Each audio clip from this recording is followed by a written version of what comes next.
Hey, this is Bill Lamori with sharpchurches.com, and today I want to talk to you about some practical things we can do to get rest in ministry. Now, first of all, why is this even necessary? Well, if you're in ministry, you can probably answer that. We get tired, we get worn out, and in many cases we get burnt out. In fact, consider some of these findings from the Francis A. Schaeffer Institute of Church Leadership. They say that through their survey that 70% of pastors are so stressed out and burnt out that they regularly consider leaving the ministry. It goes on to say that 35 to 40% of pastors actually do leave the ministry, most after only 5 years. And finally, 948 or 90% of the pastors they talk to are frequently fatigued and worn out on a weekly and even daily basis. I mean, so that is alarming, and that is a difficult place to be. Now we know spiritually the answer is we need to do what the Bible says and go ahead and take a Sabbath. But that's not helpful. Many of us, we feel like we would do that if we could, but we can't. And so to really drill in on this, we need to talk not only spiritually, but we need to talk practically. Talk about some of the things that we can do to really go ahead and honor God and take the Sabbath and get the rest we need so that we can stay in ministry for the long haul. So some practical things that we can do, first of all, is to get our calendar under control. If we do not get our calendars under control, our calendars will control us. A practical thing that we can do is learn to say no. Many of us, well-meaning, we just say yes to everything and we overschedule ourselves and we put ourselves in a place that nobody could possibly sustain. Some of the things that we need to deal with in order to say no are the heart issues that happen underneath. Pastors, if you're dealing with a Messiah complex, you need to realize that you're not Jesus. You can't do it all. And if your struggle is more on the people-pleasing side, we need to realize that we need to make Jesus happy as we serve people, but we can never make everybody happy. Now, if you go to my blog, BillLamori.com, I've got several posts that go into detail on these things.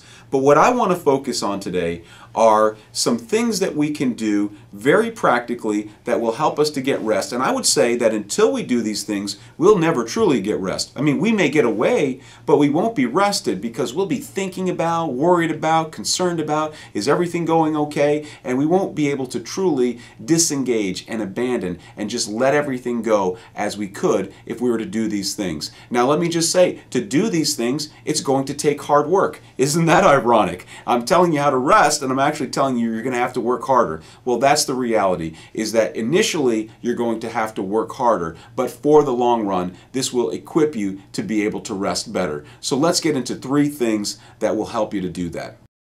The first thing we need to do is to train other people. Many people that are pastors, people in ministry, just do everything themselves. And Pastor, I've got to tell you, that's no way to run your church. You are going to limit the potential for your church. You are going to frustrate those around you that you should be developing and pouring into, and you will simply wear yourself out. Now, the reason that many people say they don't train other people is, well, it's just quicker to go ahead and do it myself. And that's absolutely true for a very short period of time. But in the long run, it will pay great dividends if you will take the time to slow down and train somebody and equip them to do what God has called them to do so that you can be freed up to do what you are called to do. Now, along with that, that leads into the next thing that we need to do is not only do we need to train others, we need to then delegate. You see, at some point, we need to learn to let go and to release responsibilities to other people. And again, the positives are the opposite of what we just said.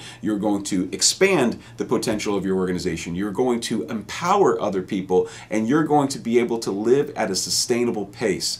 The challenge with delegation, as I have personally found, is it's hard to let go, especially, I think, for a church planner. If you were one maybe that did everything at one point in time, it's kind of like it's your baby, and it's very hard to let go. But I would just encourage you, realize the benefits, think about the disadvantages if you were just to hang on to everything, and pray, even ask God to help you through this process, read some books on it, and just trust God and step out. But you've got to learn to let go.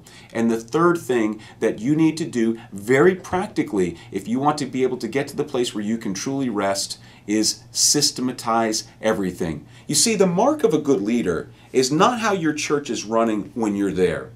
The mark of a good leader is how your church or your organization is running in your absence. Does everything depend on you? Do things go poorly when you're not there? They only run smoothly when you're there? Then that means you are not a good leader. You may be a good worker, but you're not a good leader, because good leaders set up systems, empower other people, and put everything in place so that when they step away, things can run like clockwork without them. What this means is, once again, we've got to do the hard work. Set aside some time to analyze your current systems. Write down your current systems. Improve your current systems. Share those systems with other people. Now, here's the good news, because that can be overwhelming because you consider all the different systems in your church. The great news is, you don't have to make up all of your own systems. I mean, if you need a good assimilation system, check out Nelson Searcy's. If you need a good new believer system, check out my friend Bob Franquiz's system. If you need a good accounting system, check out the turnkey accounting kit that I offer at sharpchurches.com. The point is, there are a lot of great systems that have already been developed. Now, of course, you take those, you modify them, you make them their own, but you don't have to start from scratch. But what you do need to do is systematize things so everything has a flow and a function, and it can work well in your absence. You need to train other people, you need to delegate responsibilities, and you need to systematize things so things can function smoothly even when you're not there.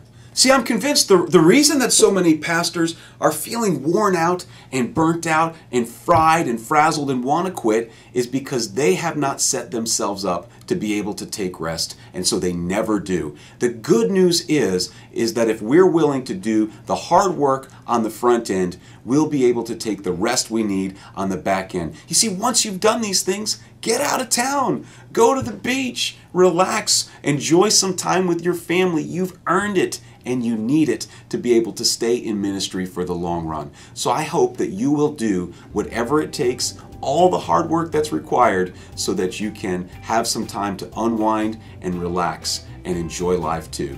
So thanks for joining me, and stay sharp.